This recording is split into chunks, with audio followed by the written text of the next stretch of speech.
Hello, and welcome to Support for Home Educating Parents. This channel is designed for parents who are home educating or thinking about removing their children from formal education and may be feeling nervous, overwhelmed, a little isolated, or just unsure about the journey ahead. I've been there. Those sleepless nights wondering, am I enough? What if my child misses out? Will I be a good teacher? I get it. The worries feel huge. Opinions of friends and family can leave you feeling isolated and alone. Well, you're not alone. Here, I share the encouragement, tips, and stories that helped me relax and realize that home education is about guiding, not teaching. It's about nurturing your child's natural curiosity. So, let's talk about it. If you're here, you might be lying awake with questions like, am I ready for this? What if my child misses out academically or socially? How do I keep up with schoolwork, subjects, exams? I'm not a teacher. I feel unqualified and scared. These feelings aren't just normal. They're heartfelt proof of your love and commitment. But here's a little secret. You don't need to be a certified teacher, a walking encyclopedia, or even a homework wizard. You're already teaching your child every day just by guiding, loving, and living life alongside them. Think about it. You naturally teach your child how to speak, walk, share, or button their coat. You've been their main guide from day one.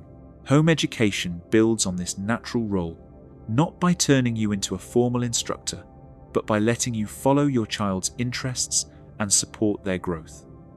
Yes, it's okay to feel nervous. Many parents do. Some even feel anxious or guilty, like they're failing before they've really started. But worry doesn't mean failure, it means you care, and that caring is the fertile ground where learning grows. Learning is personal, flexible, and most powerful when driven by passion and curiosity. Research shows children learn best when they initiate their own discoveries, rather than having knowledge poured into them. Play is the language of childhood learning. Through play, children develop problem-solving skills, collaboration, creativity, language, and so much more. Maria Montessori said, "The child has the power to educate himself," while Jean Piaget showed that children understand best when they invent their own knowledge through active exploration. Think back. You taught your child to talk through playful conversations and silly sounds, long before any formal lesson. You helped them develop gross and fine motor skills as they played with toys, climbed, stroked, or ran. This natural, playful learning forms the foundation of literacy, numeracy, and social skills. You don't need to be a teacher, curriculum expert, or perfect planner, just a loving guide who trusts their child and is willing to learn alongside them. Your role is already essential. You're the person who knows your child best, understands their interests, and supports their curiosity. If the idea of teaching scares you, relax. You're already doing it by simply living life together, talking about daily things, exploring the park, cooking, reading stories, or sharing your passions. Parenting itself is one long, beautiful home education session full of life lessons. No classroom needed. Many parents worry about academics or social skills, but remember, flexibility is a strength in home education. You can tailor learning to your child's pace, interests, and unique needs. Social worries? Totally normal. But traditional school socialization isn't the only or even the best way. Forced, age-based friendships in classrooms can cause stress, bullying, and distractions from learning. At home, children make friendships naturally across ages and interests in sports clubs, arts classes, community groups, or online. These diverse social circles help children develop emotional intelligence, cooperation, and confidence in real-life relationships. Be kind to yourself. Anxiety about homeschooling isn't a sign of weakness, it's part of being human. Taking care of your well-being helps your whole family thrive. So, If Edison, Douglas, Mandela, Lincoln, and many others could forge their own ways and change the world, your child can too, on their own unique path. This journey is about trust. Trusting your child, yourself, and the natural, wonderful process of learning that happens every day. Am I enough for my child? Can I really teach them everything they need to know? Will my child miss out on opportunities? Remember, so many of us grew up in classrooms with ringing bells and teachers at the front. It's the model we experienced, what movies show, what most people expect. Choosing a different road takes courage, especially when it feels like everyone else is sticking with tradition. But these doubts, they come from love. You care deeply, and that's why you're asking these questions and why you're considering every angle. It's completely normal to feel isolated. Maybe your friends, colleagues, or family, sometimes even professionals at your child's school, aren't supportive. Maybe they voice concerns or drift away, not knowing how to relate to your choices. That hurts, because it's not just about learning, it's about belonging and community. Traditional schooling is so baked into our society that, unless someone's own child struggled, they might never have needed to question it. Their doubts reflect their experiences, not your abilities or the merit of your decision. It's okay to feel lonely. It's okay to grieve relationships that shift. You're not selfish. You're brave. You're daring to be the parent your child needs, not just the parent society expects. And it's good to acknowledge that sometimes walking your own path with your child can feel uncertain and even isolating. Remember, you're not selfish. You're courageous because you're daring to be the parent your child needs, not just the parent others expect you to be. Child-led learning doesn't require you to suddenly become a perfect teacher.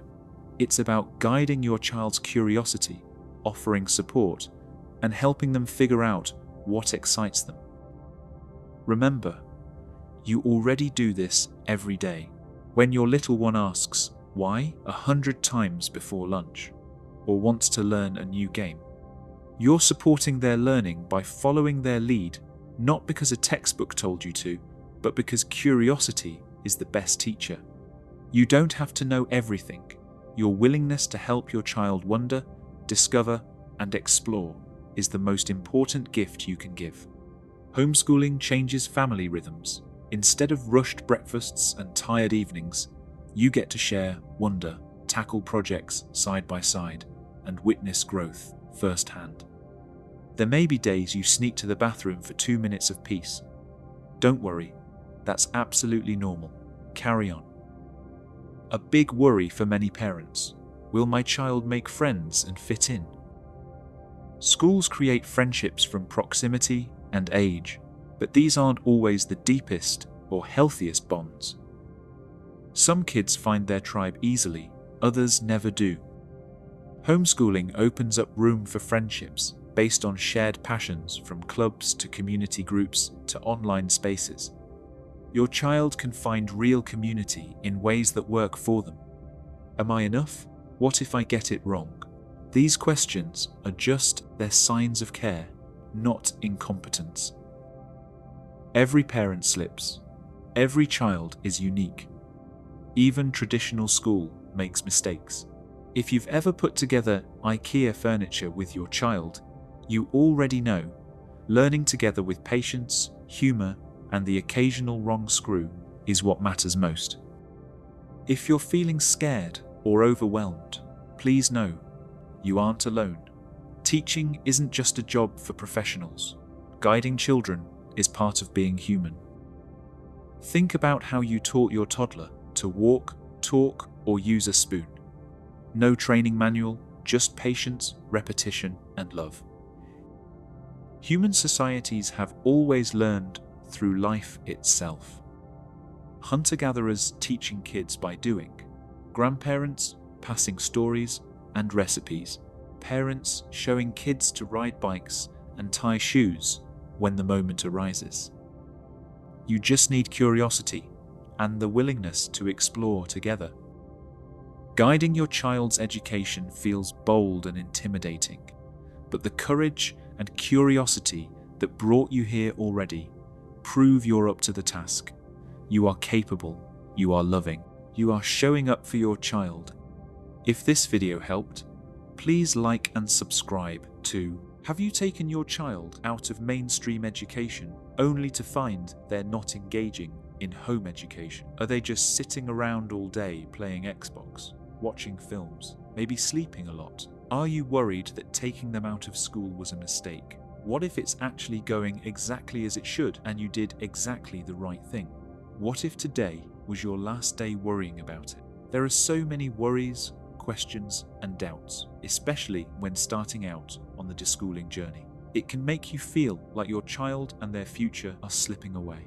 Firstly, it's completely normal to feel anxious, to question your decisions, and to wonder if you're doing the right thing. Watching your child or children doing very little after years of nursery and school, possibly high school, can be very unnerving. They may seem like they will never be engaged with home education. But what if this not engaging phase is actually a crucial part of the process? Deschooling is about letting go of old habits, beliefs, and social pressures, like real learning only happens at a desk, or that progress must be measured by tests and grades.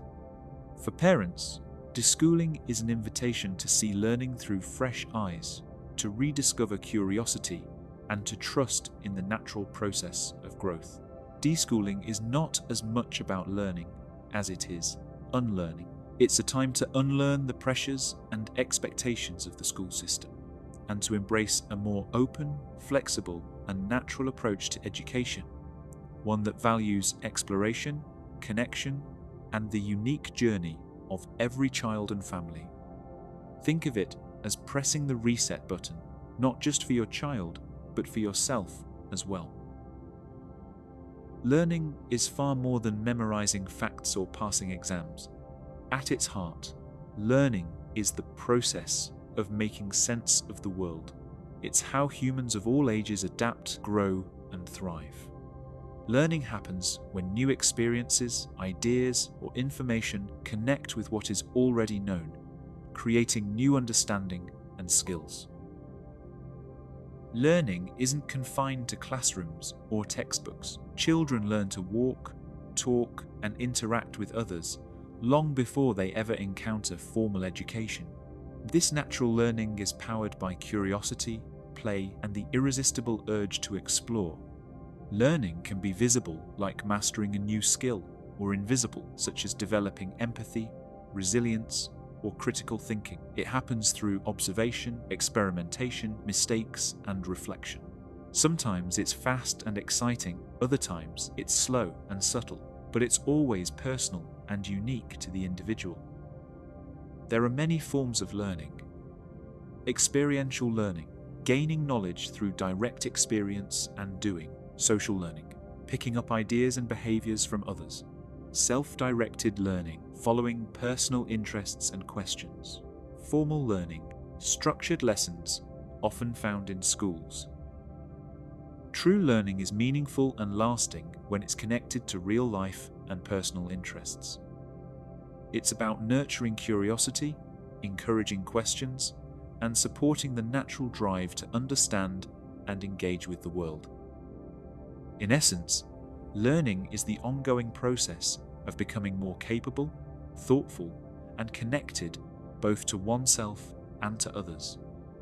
Learning comes in many flavors, but two of the most important are natural learning and cognitive learning. Understanding the difference can help parents recognize the full spectrum of how children grow and develop. Natural learning is the kind of learning that happens almost by accident, organically, without anyone cracking open a textbook or setting a timer. It's driven by curiosity, play, and real-life experiences. Think of a toddler learning to speak. No one sits them down with flashcards and grammar drills. Instead, they absorb language by listening, mimicking, and experimenting. Children are natural-born scientists. Give a child a puddle, and suddenly you have a lesson in physics, biology, and laundry all at once. This kind of learning is spontaneous and often looks like repetitive play, but it's actually deep research in disguise. As educational philosopher Jean Piaget said, "Play is the work of childhood. Through play, children test ideas, solve problems, and make sense of their world." Scientific research backs this up. Psychologist Peter Gray, in his studies on self-directed education, found that children learn best when they are free to follow their interests. His research at the Sudbury Valley School showed that students who directed their own learning developed strong problem-solving skills, creativity, and confidence without formal instruction. Cognitive learning, on the other hand, is what most people picture when they think of studying. It involves conscious effort like memorizing multiplication tables, practicing the piano, or preparing for a spelling test. This type of learning is structured and intentional.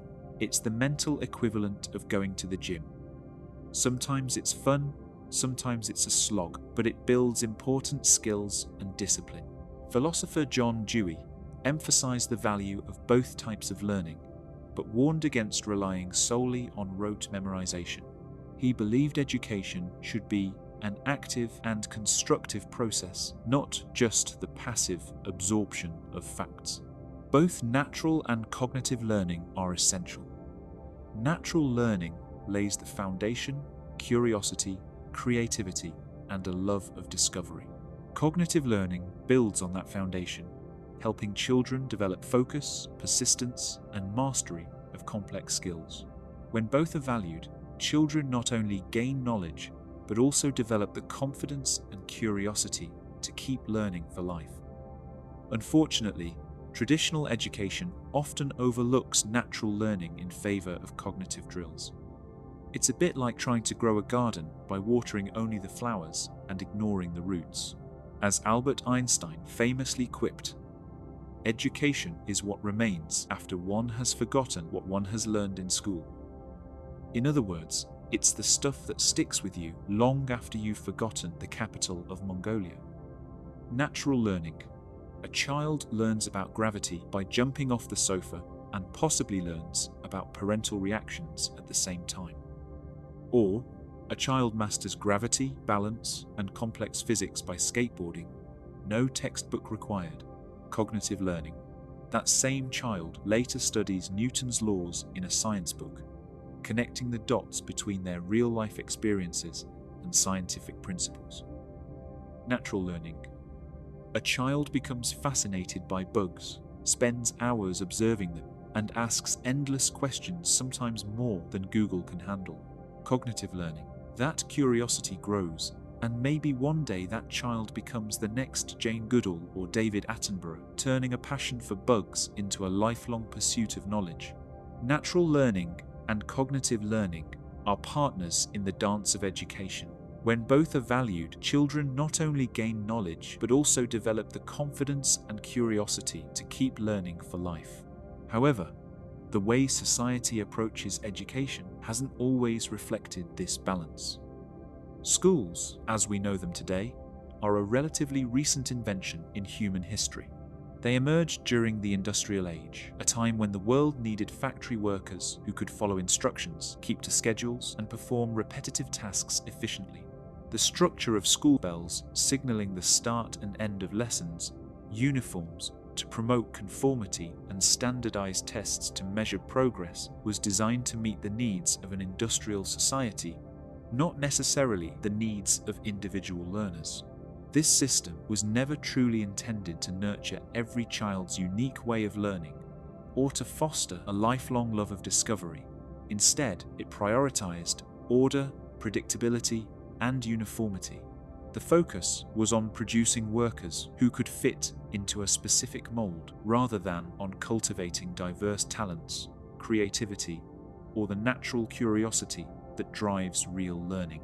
If you've ever wondered why school feels a bit like a conveyor belt, now you know it was literally designed that way. As a result, schools often emphasized cognitive learning, memorizing facts, following instructions, and passing exams while overlooking the importance of natural learning through exploration, play, and personal interest.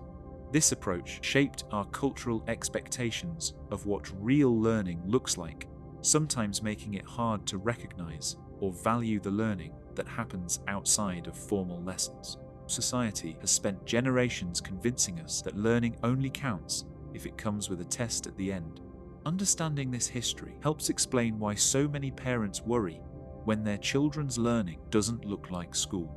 But by embracing both natural and cognitive learning, families can move beyond the limitations of the old model and support children in becoming lifelong learners, curious, capable, and ready for whatever the future holds.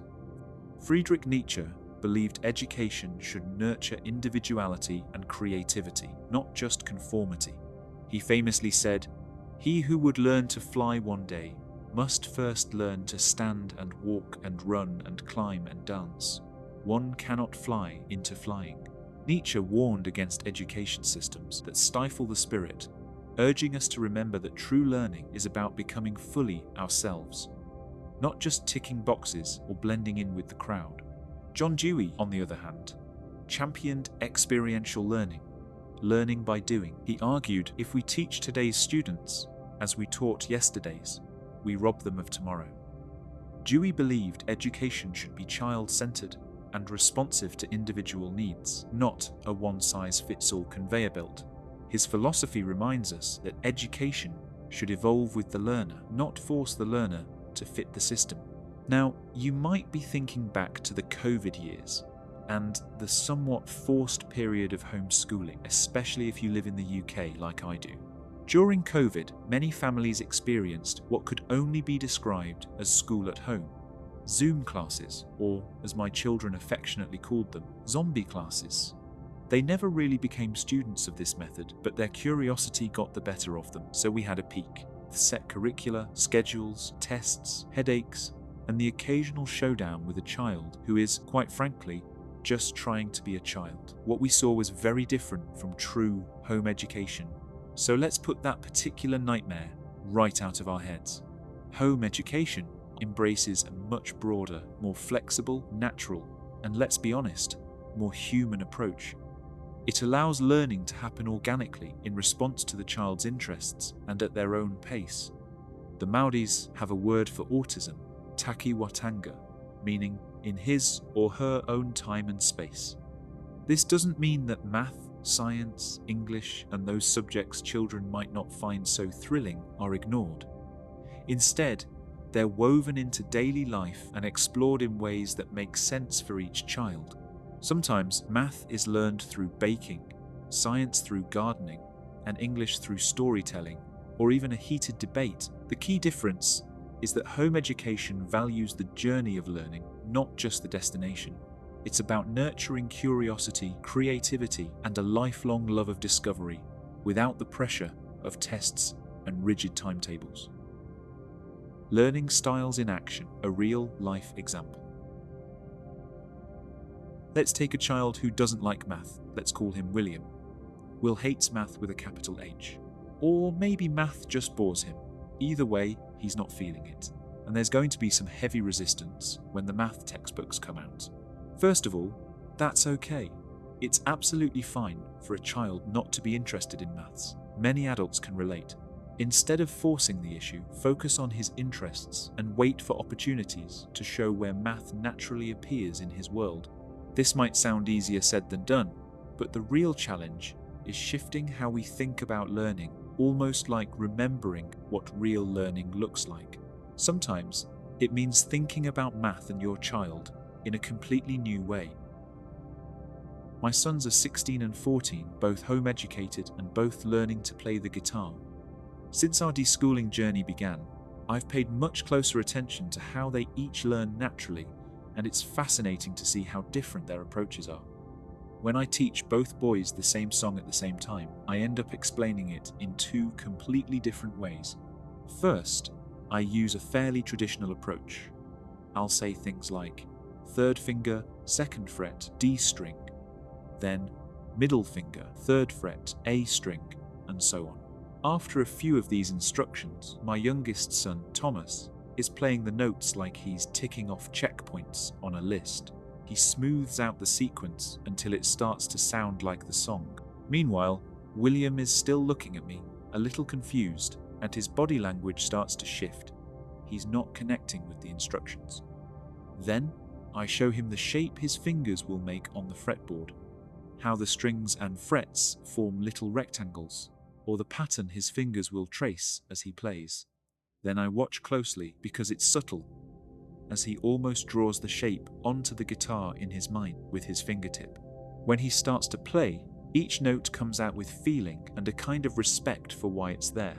Thomas approaches each note like a mini achievement, building confidence with every success and usually learning the song quickly. But he sometimes struggles with the pacing and feeling of the music. William doesn't just learn the song, he feels it. He soaks the music or whatever I am teaching him through himself, just keeping the parts he needs for the great puzzle inside him. He draws shapes in his mind and places his fingertips on the strings as if he's gently bringing each note to life. Thomas uses repetition and numbers, first, second, A, D, arranging them in order to create the song. He asks practical questions like, can I use a different finger for that note? And thinks of the notes as numbers and steps. William turned the same information into a visual reference in his mind, a pattern. This example shows that learning isn't one size fits all. Some children thrive on structure and sequence, while others need to see, feel, or experience things in their own way. The key is to recognize and respect these differences, and to remember that real learning often happens when we least expect it, sometimes in the middle of a guitar lesson, sometimes while avoiding a math textbook, and sometimes in the quiet moments when a child is simply allowed to be themselves. People with dyslexia often don't think in words, they think in a series of visual references in their minds, making the theory of spelling feel like trying to solve a Rubik's Cube blindfolded. The ability to reform information into something compatible with an individual mind shouldn't be seen as a weakness. In fact, it's absolutely remarkable. This kind of flexible thinking is often how the biggest and most complex problems are approached and solved by some of the brightest minds and organizations in the world. Thomas's ability to learn from verbal instructions and follow a step-by-step methodical approach is just as impressive. What's even more fascinating is what happens when the boys teach each other what they're still learning about a song. I'll encourage William to talk about the song's meaning, to be creative, and to think about how and why it was written. William often describes the feeling of the music, bringing a sense of emotion and story to the notes. Thomas, meanwhile, will help William remember tricky parts if he starts to forget. He's great at keeping things light, making jokes, and turning practice into a fun, shared experience. Sometimes, I have to gently guide Thomas to slow down. He tends to throw a lot of information at William all at once, which just highlights again how differently they process and share knowledge. After that, I leave them to it for a few days. I wouldn't dream of testing or grading them on their playing. Instead, I might ask if they'd like to play the song together, or play it for me simply because I love the song and love that they can play it. Rethinking math and learning confidence. William hates math like a lot of children. So, the math textbooks, the apps, and all the direct teaching methods have been put away. I wait for opportunities to talk about math as it naturally comes up through interests, daily life, or even a spontaneous question. This approach requires a more open and indirect way of thinking about math, recognizing it, having a little foresight, and turning away from pressure and timetables. The focus shifts to their interests, letting the skill of learning develop and the confidence that comes with it.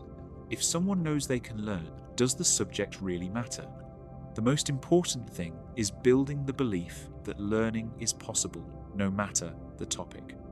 And just to clear up a common myth, there's no universal rule that says children can't use calculators. Whoever decided to stamp that little no calculator icon on math worksheets should probably be investigated. Using calculators is absolutely fine. Adults use computers and AI to make life easier, faster, and more productive, so why not let children use calculators?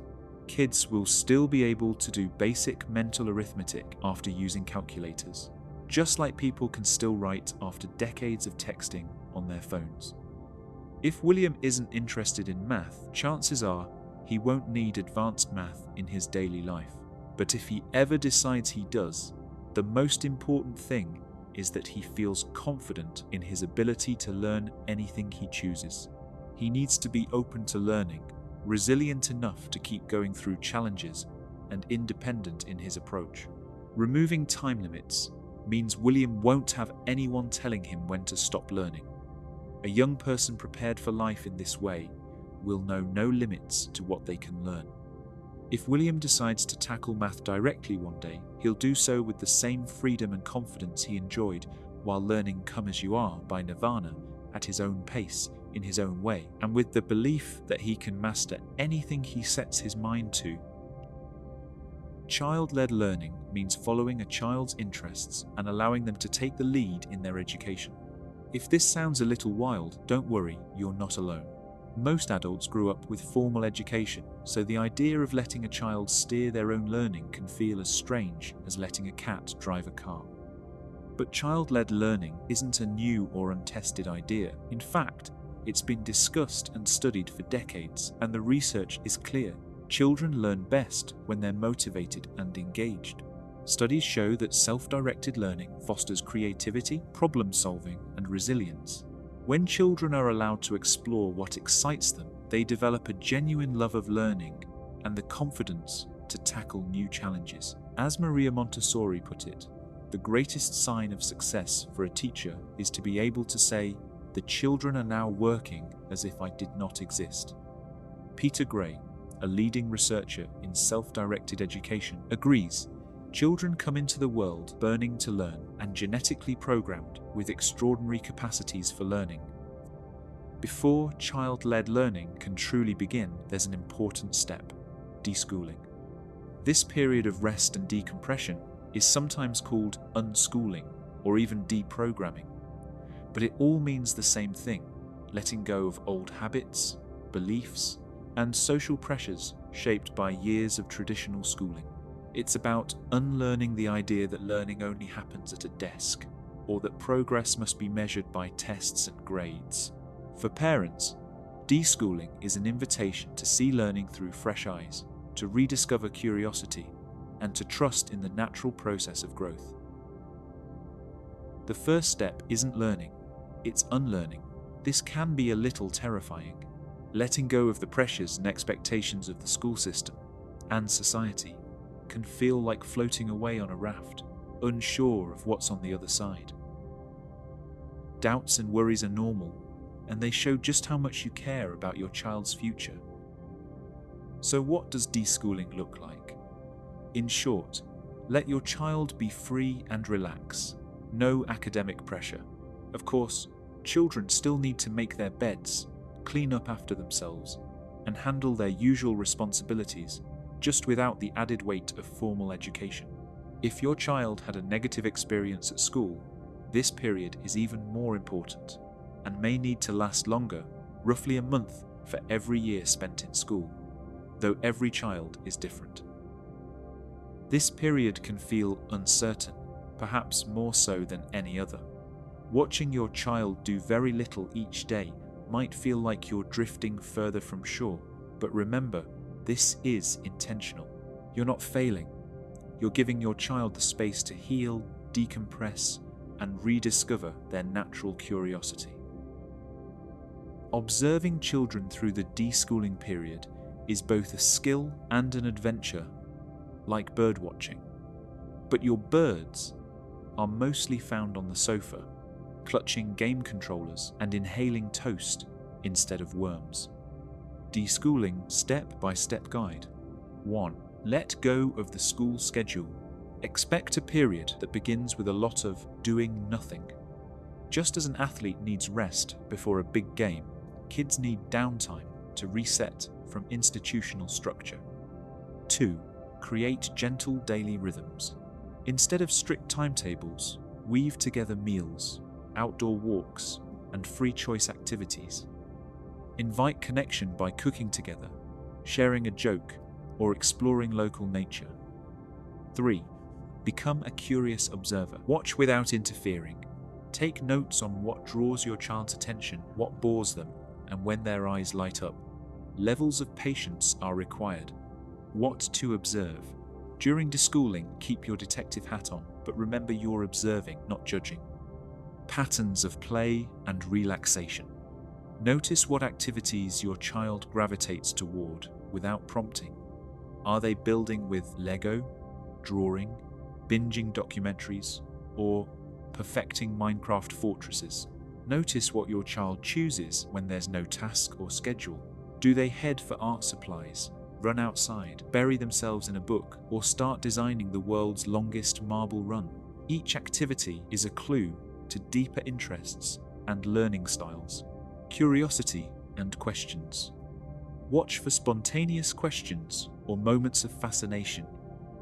These sparks mark the return of natural learning drives. How does Wi-Fi work? Leads to internet research, experiments, maybe even a DIY antenna project. Maybe keep a shared notebook for their questions, add to it together, and review occasionally, showing you value their innate inquisitiveness. Social tendencies. Observe how your child interacts with family, friends, pets, or imaginary scenarios. Do they seek company or prefer time alone? These preferences hint at their ideal learning environment. Emotional shifts. Look for changes in mood, confidence, and engagement.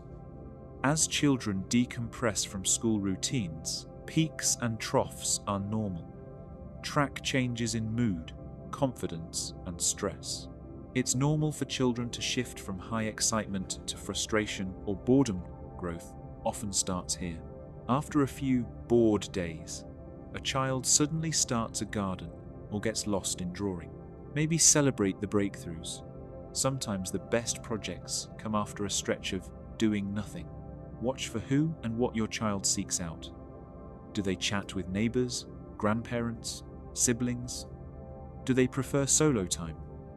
A child who spends extra time with pets may learn about empathy, biology, or responsibility.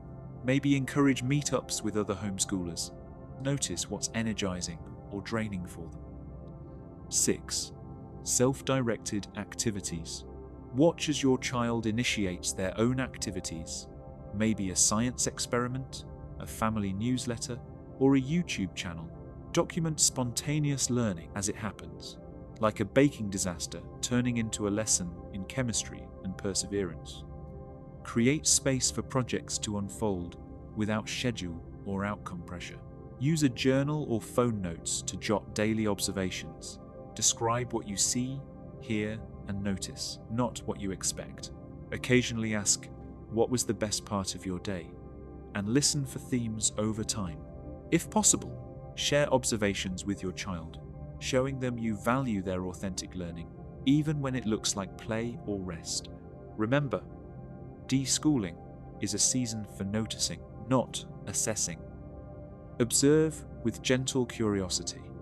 Let learning unfold organically, and trust that the real growth might be happening just when things seem most quiet or aimless.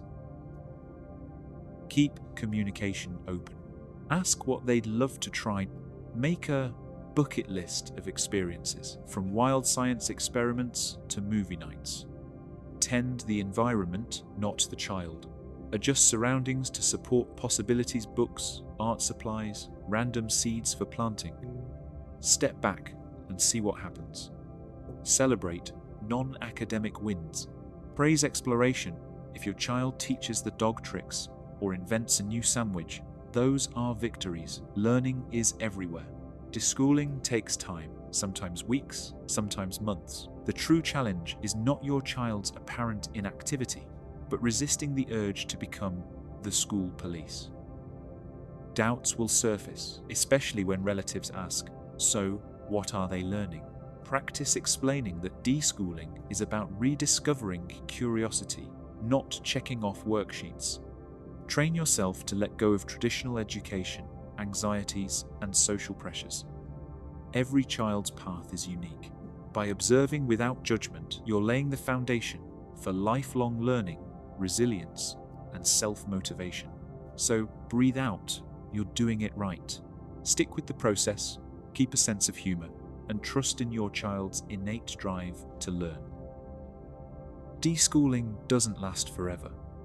Gradually, you'll notice a change. Your child's curiosity will spark back to life. They'll start to explore, ask questions, and engage with the world around them. When you feel that energy returning, even if it's just a flicker, you'll know it's time to begin the next chapter. Deschooling is not a sign of failure. It's a vital, intentional part of the transition from school to home education. Children need time to decompress, rediscover their interests, and learn how to learn outside of a classroom. Parents need this time too, to observe, reflect, and let go of old expectations. It's normal for children to seem disengaged at first. Learning is happening, even when it doesn't look like school. Trust the process, trust your child, and trust yourself. Taking your child out of school was not a mistake. Deschooling is the bridge to a richer, more meaningful education, one that honors your child's individuality and natural curiosity. No more worrying about deschooling. You're exactly where you need to be. Rethinking education is no small task, especially when it means stepping away from the familiar routines and expectations of traditional schooling. It's natural to feel uncertain, to question your choices, and to worry when learning doesn't look like what you remember from your own childhood. But as explored throughout these sections, true learning is so much more than memorizing facts or passing exams. It's about making sense of the world, nurturing curiosity, and building the confidence to keep growing no matter the subject or setting.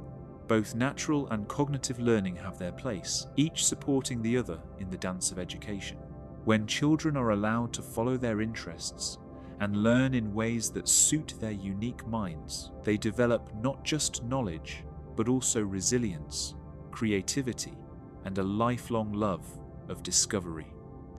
The stories of William and Thomas show that every child learns differently, and that these differences are strengths to be celebrated, not obstacles to be overcome.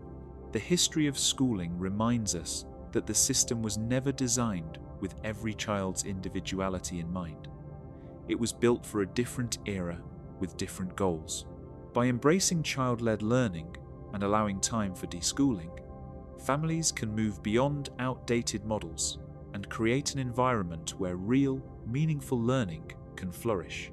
Deschooling is not a step backward, it's a vital, intentional pause that allows both children and parents to unlearn old habits and rediscover the joy of learning.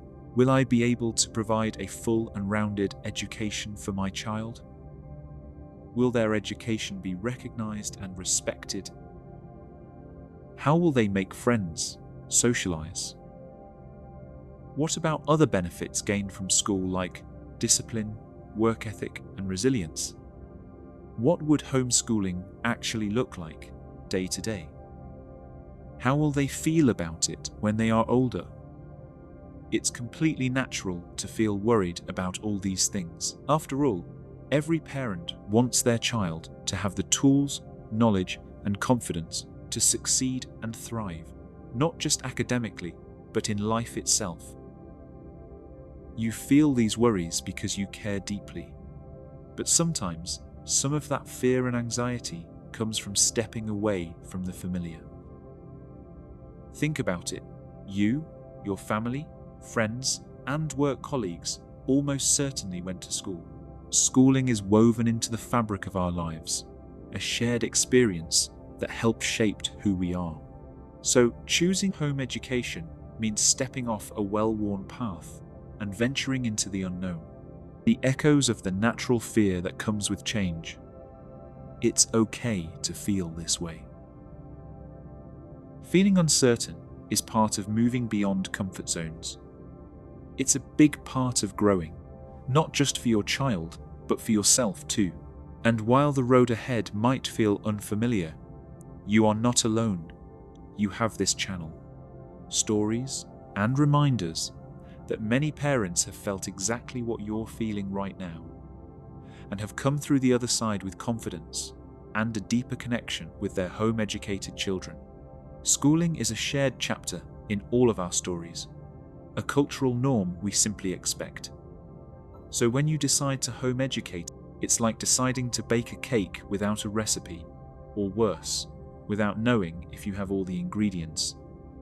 Suddenly, you're in uncharted territory, and it's normal to feel a swirl of emotions: uncertainty, self-doubt, doubt from friends and family, maybe even your child. But here's the thing: you're already showing the exact qualities that make a great home-educating parent. Just by looking into the possibility shows courage, openness, and a willingness to learn alongside your child. Remember, you have an incredible foundation built right inside you, your parental instincts. From the very first moment you held your child, you became their first and most important teacher. You already know how to teach in ways that no classroom ever could, because these lessons come from your heart, not a textbook. That natural wisdom is your greatest resource on this home-educating journey. Teaching your child from your own intuition and love encourages them to think freely and develop their unique perspective, the true essence of meaningful education. Feeling uncertain is just a sign you're stepping into something new and meaningful. You've got the strength, the heart, and the smarts to make this work, not because you're perfect, you're human, and you are a parent. Will I be able to provide a full and rounded education for my child? One of the truly wonderful gifts homeschooling offers is customization. Unlike the one-size-fits-all model of traditional schools, homeschooling allows you to design an educational experience that's uniquely suited to your child's individual pace, interests, and strengths. This means you're free to slow down and explore a topic in depth when your child is curious, or to speed up when concepts come quickly. You can weave their passions into lessons, making learning feel less like a chore and more like an exciting adventure, one tailored just for them. When children engage deeply with subjects they love or move fluently through topics they master, they develop a love for discovery that lasts a lifetime.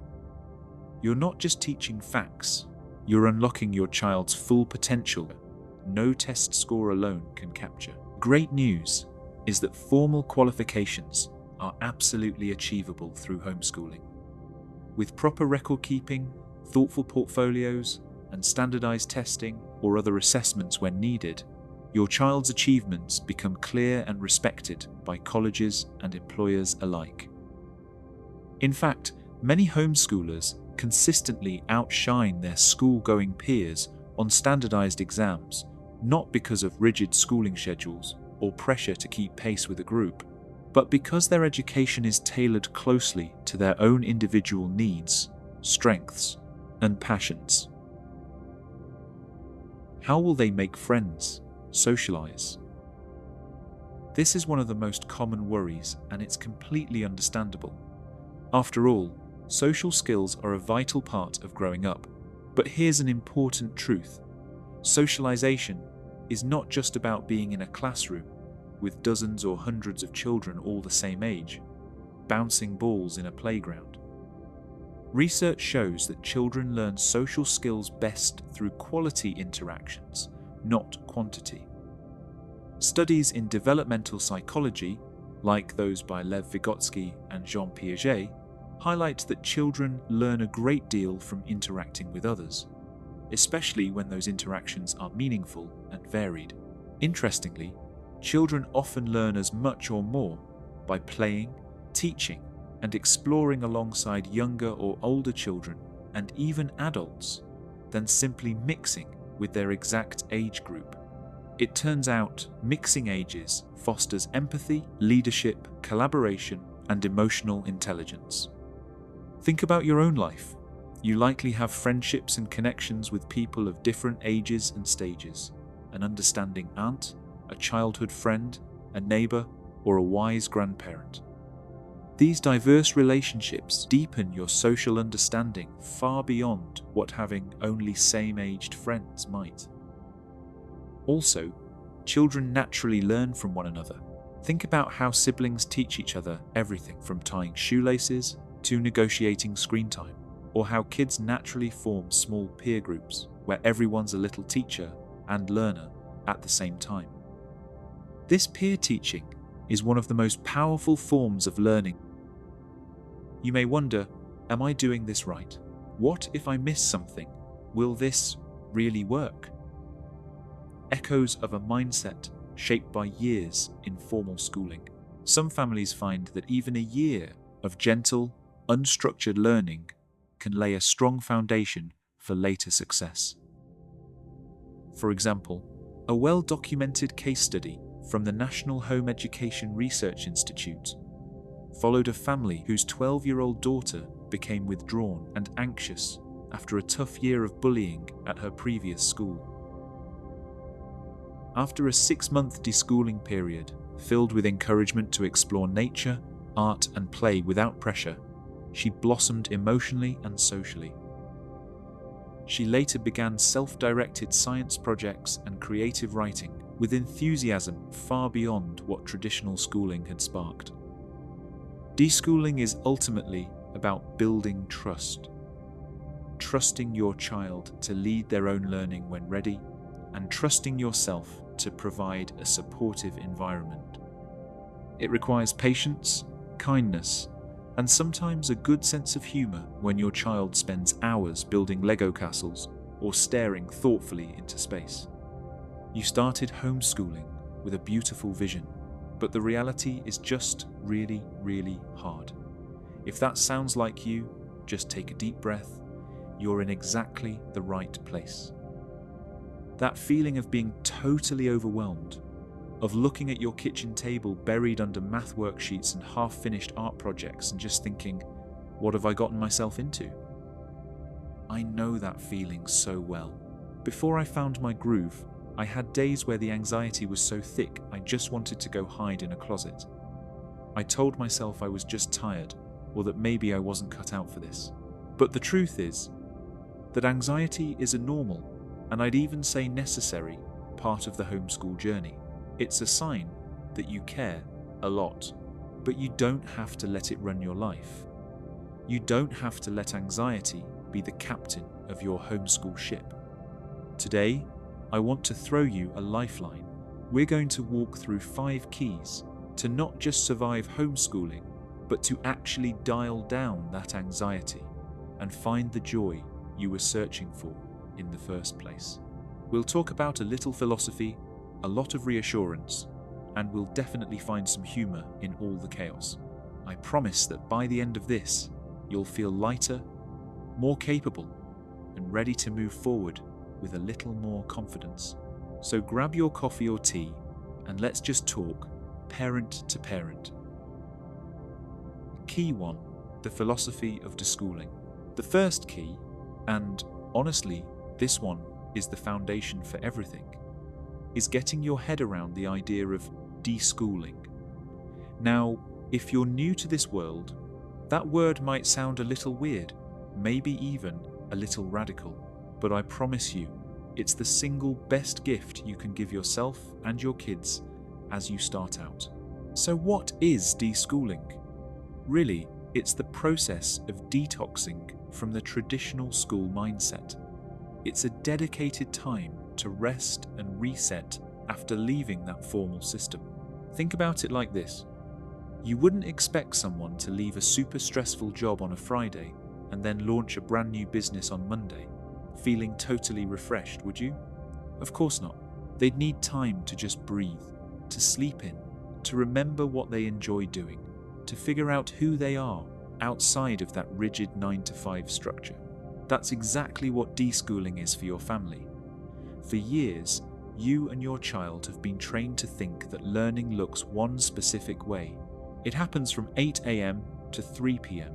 in a certain room with a set curriculum, and success is measured by tests and grades. That's a powerful idea to unlearn.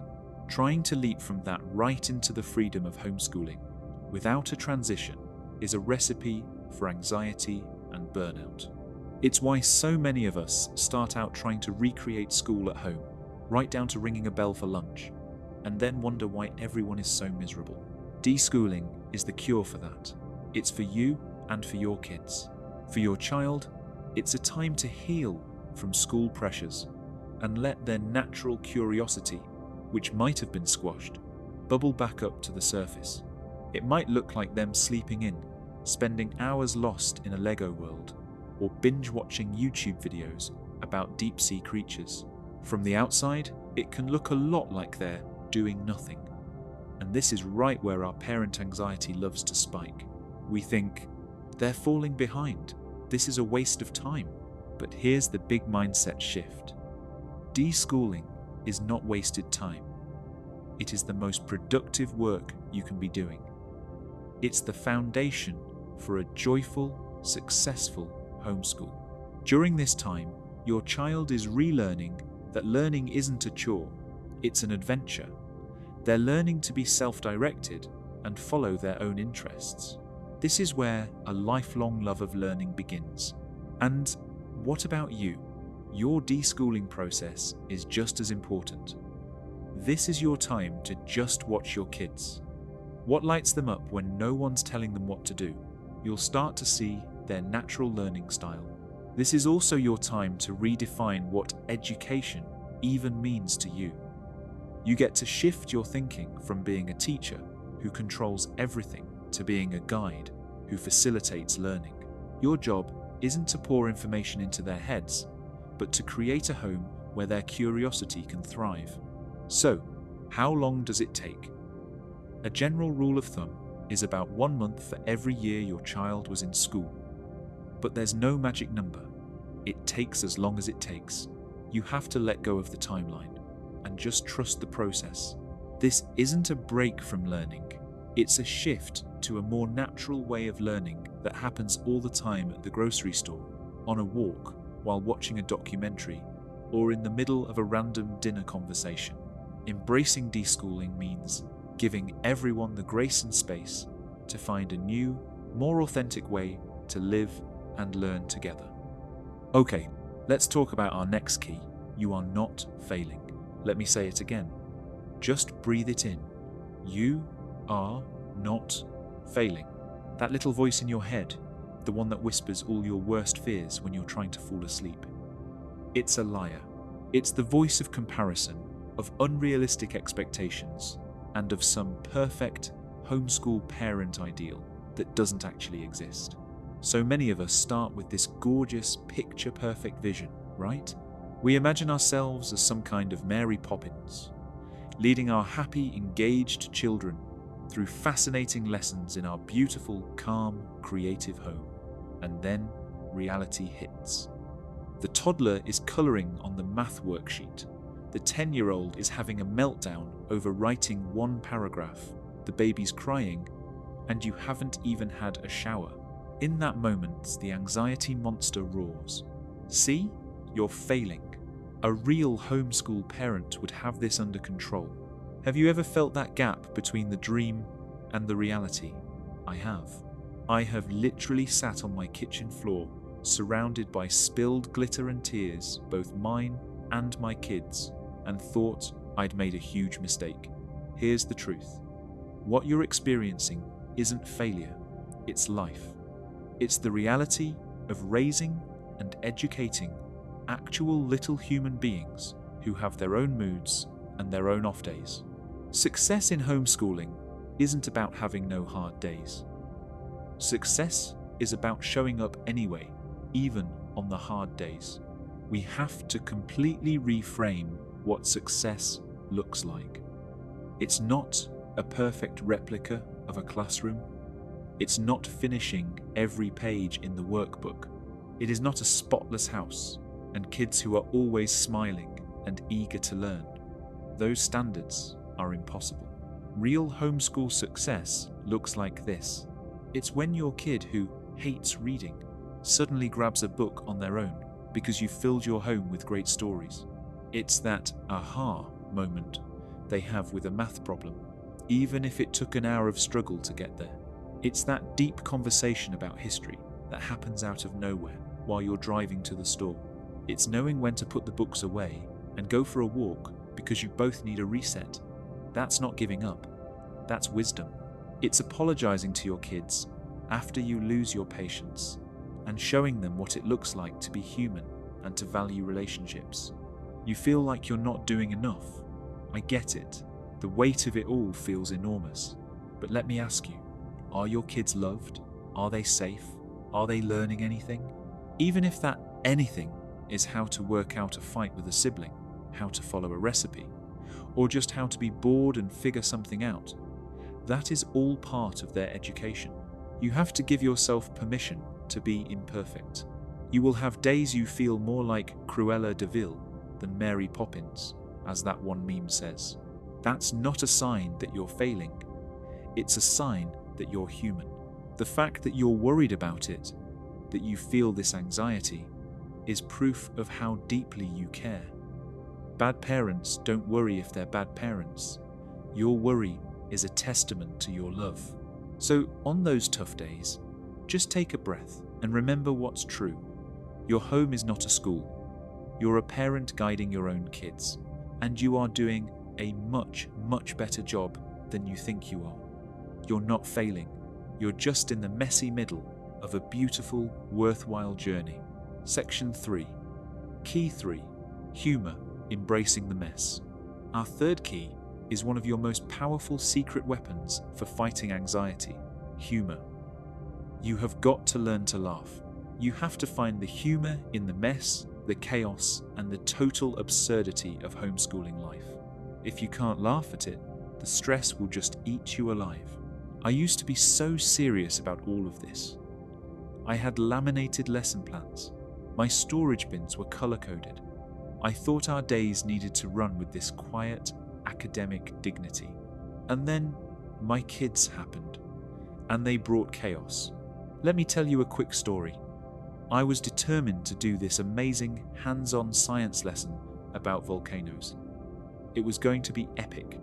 I saw it on Pinterest, obviously. We spent the whole morning building this papier-mâché mountain. We painted it with these cool lava streaks. The grand finale was the eruption. Baking soda, vinegar, red food coloring. You know the drill. I gathered them around the kitchen table, gave my little speech about chemical reactions, and poured the vinegar in. And a sad little fizzle. That was it. Totally unimpressed. I thought, more vinegar. I grabbed the jug, and I didn't just pour it. I kind of dumped it, and this time it worked. A geyser of sticky pink foam shot up, hit the ceiling, and rained down all over the kitchen, the kids and me. It was a complete catastrophe, and it was hilarious. We learned 0 things about chemical reactions that day, but we learned that it's okay when things go wrong. We learned that making a mess can be fun, and I learned that I had to let go of my Pinterest perfect expectations. That was a huge turning point.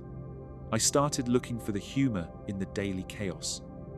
The times the cat decides to nap directly on the math worksheet, the times you're trying to explain something important and your child is way more interested in a stale cracker they just found in the couch cushions. These aren't failures of your homeschool day. These are your homeschool day. These are the stories you'll be telling for years. Humor is like a pressure release valve. It gives you perspective. Being able to step back in a stressful moment and say, okay, this is actually kind of funny, just diffuses everything. It reminds you that sometimes the most memorable moments are the ones where it all goes completely off the rails. So, look for the funny moments. Share them with someone who gets it. Find those homeschool memes and laugh until you cry because they're so true.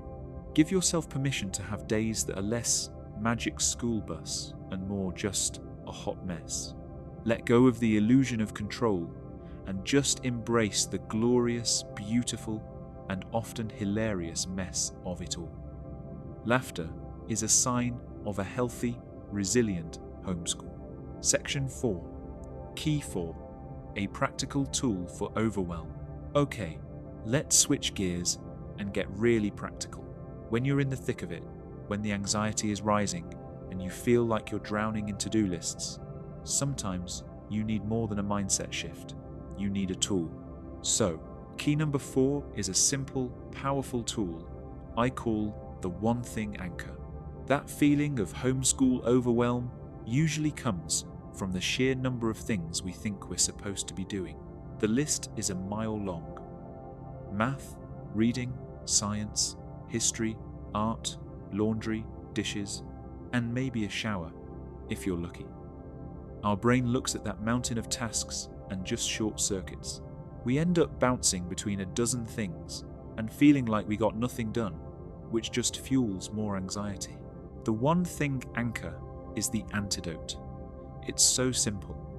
Each day, you just choose one thing to be your anchor. This is your non-negotiable. It's the one thing that, if you can get it done, you can call the day a success, no matter what else falls apart. Everything else is just a bonus. How do you pick your one thing? It should be small and doable. It might be academic, or it might be about connection. For example, your one thing anchor for Tuesday could be read one chapter of our history book out loud. That's it. Not do a full history unit with a craft. Just read one chapter. It might take 15 minutes. Once it's done, you've succeeded. The day is a win. If you go on to do math and a nature walk, awesome. But if the baby has a meltdown and the rest of the day turns into screen time, you can still go to bed knowing you did your one thing. You hit your goal. You didn't fail. A few other examples of a one thing anchor. Do 10 math problems together. Practice spelling words for 10 minutes. Have a 15-minute focused conversation with one child.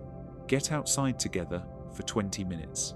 Spend 10 minutes tidying up one messy spot in the house. The magic of this is, first, it breaks that cycle of overwhelm.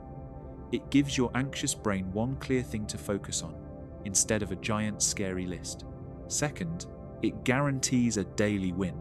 It builds momentum. When you start consistently hitting that small goal, you rebuild your confidence. You start to feel capable again. And that feeling of accomplishment is a powerful cure for the feeling of failure. This also helps you create a flexible routine instead of a rigid schedule. Trying to follow a strict school-like schedule is a huge source of stress because life just doesn't work that way. But a simple routine built around a few anchors like a morning basket, your one thing, and quiet reading time is way more flexible. If things get derailed, you still have your one thing to ground you. So try it. Tonight or first thing in the morning, decide on your one thing anchor.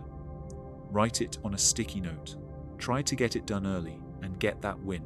This simple habit can totally shift your mindset from "I'm so behind" to "I'm making progress." And that will do wonders for your anxiety. Key 5. The power of connection.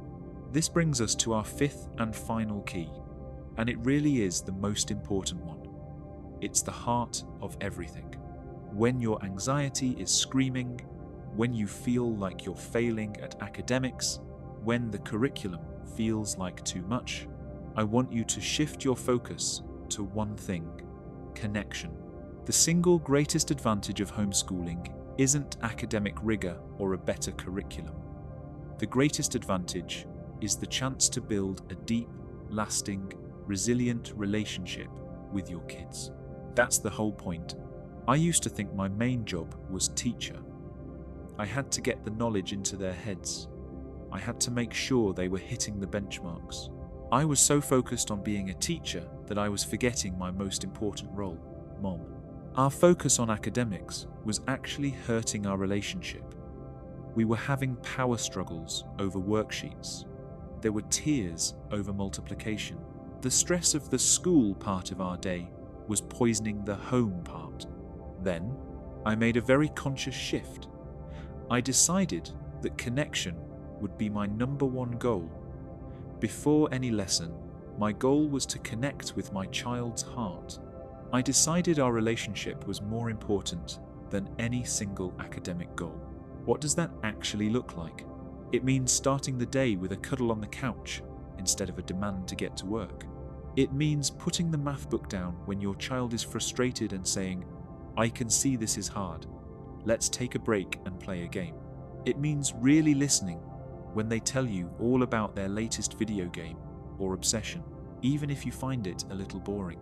It means making eye contact, giving a hug, and choosing empathy over just demanding they comply. It means making read aloud time, family dinners, and inside jokes a priority. When you put connection first, something magical happens. The learning just follows. A child who feels seen, safe, and connected to you is a child who is open to learning. They're more willing to try hard things and admit when they don't get something. The power struggles fade because you're not fighting each other over a worksheet anymore. You're partners on an adventure. Focusing on connection is also the ultimate anxiety reliever for you. It takes the pressure off. Your main job isn't to be a perfect teacher. It's to be a loving, present parent. You can do that. You're already the world's leading expert on your child. Lean into that. When you feel yourself spinning out, worried if they're learning enough, ask a different question. Ask, did we connect today? If the answer is yes, if you shared a laugh, had a good conversation, read a book together, or just hugged it out after a tough moment, then the day was a success, period. The relationship you have with your child is the soil where everything else grows. Nurture that soil above all else. Conclusion. So that's it. 5 keys to help ease that homeschool anxiety that can feel so crushing. First, embrace deschooling. Give everyone the grace and time to find a more natural way to learn. Second, please hear this. You are not failing. Let go of those impossible expectations and redefine what a successful day looks like for your family. Third, find the humor in it all. Learn to laugh at the mess. Those chaotic moments are often the best ones. Fourth, use a practical tool like the One Thing Anchor. Give yourself a clear focus and a guaranteed win every single day. And finally, above all else, focus on connection. Your relationship with your child is the most important thing. If you nurture that, the learning will come. I know this is hard. I know this is a heavy weight to carry. But you were drawn to this for a reason. You have what it takes to do this well. It won't look perfect, but it will be yours. It will be this unique, messy, beautiful adventure that you're building with your family. Please, be kind to yourself. You are not alone in feeling this way. We are all just doing our best, one day at a time. Take a deep breath. You've got this. Thank you so much for hanging out with me. If this was helpful, I'd love it if you'd subscribe for more encouragement and practical tips. And I really want to build a community here. So please, head to the comments and share your biggest homeschool anxiety. When we share our struggles, we see we really aren't alone.